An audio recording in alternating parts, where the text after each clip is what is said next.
Welcome everyone. Here I'm going to teach you how to resist your leather.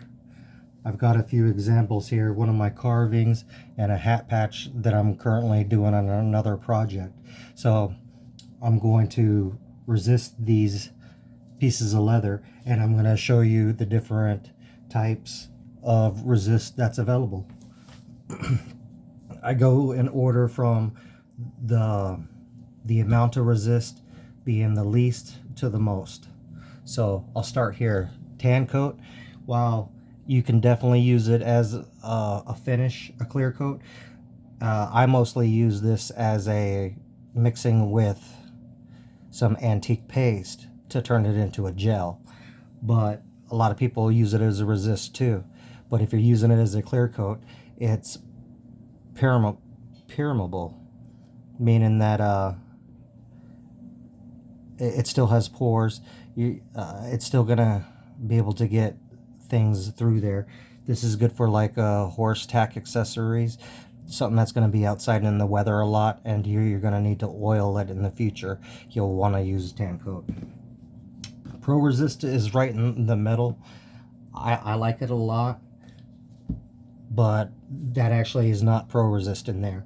That is my own creation. Basically, it's some water and some Mop and Glow floor wax. I really like that. It works well. This is like $8 or $9 a bottle. I can get a whole quart of Mop and Glow for about $5. So pick and choose your battles. Resin I use a lot. It is going to absolutely seal the leather where nothing is going to get through there. So if you're going to oil your leather, you should do it before dyeing it, because it's not really going to accept any oil after that. And Neat-Lac, you can use that as a resist or a clear coat finish, and that's mostly what I use it as. But it's super shiny, so it just depends on what I'm doing, for who I'm doing the project for. If they want a really shiny finish, I stick with the Neat-Lac. Okay, so basically I apply it with a kitchen sponge. I get some at the dollar store. I cut them down. I have pre-moistened it and squeezed the water out.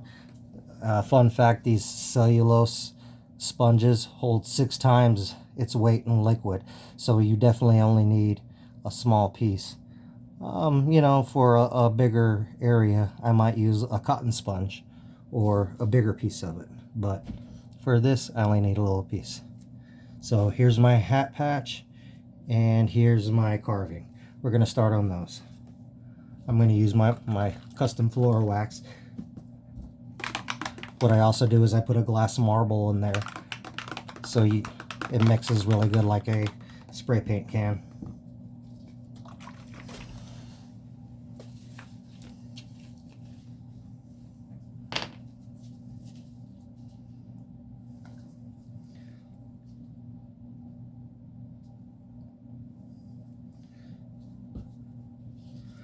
Now I prefer to do straight lines here as opposed to doing circles, because if you antique it later, you're going to see the little swirl marks. So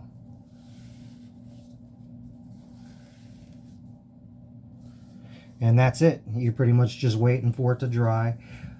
If you wanted to resist more, you can put a second or third layer on there, but I like for the color to come through a little bit where it partially works as a stain. So that's how I do it, just one layer.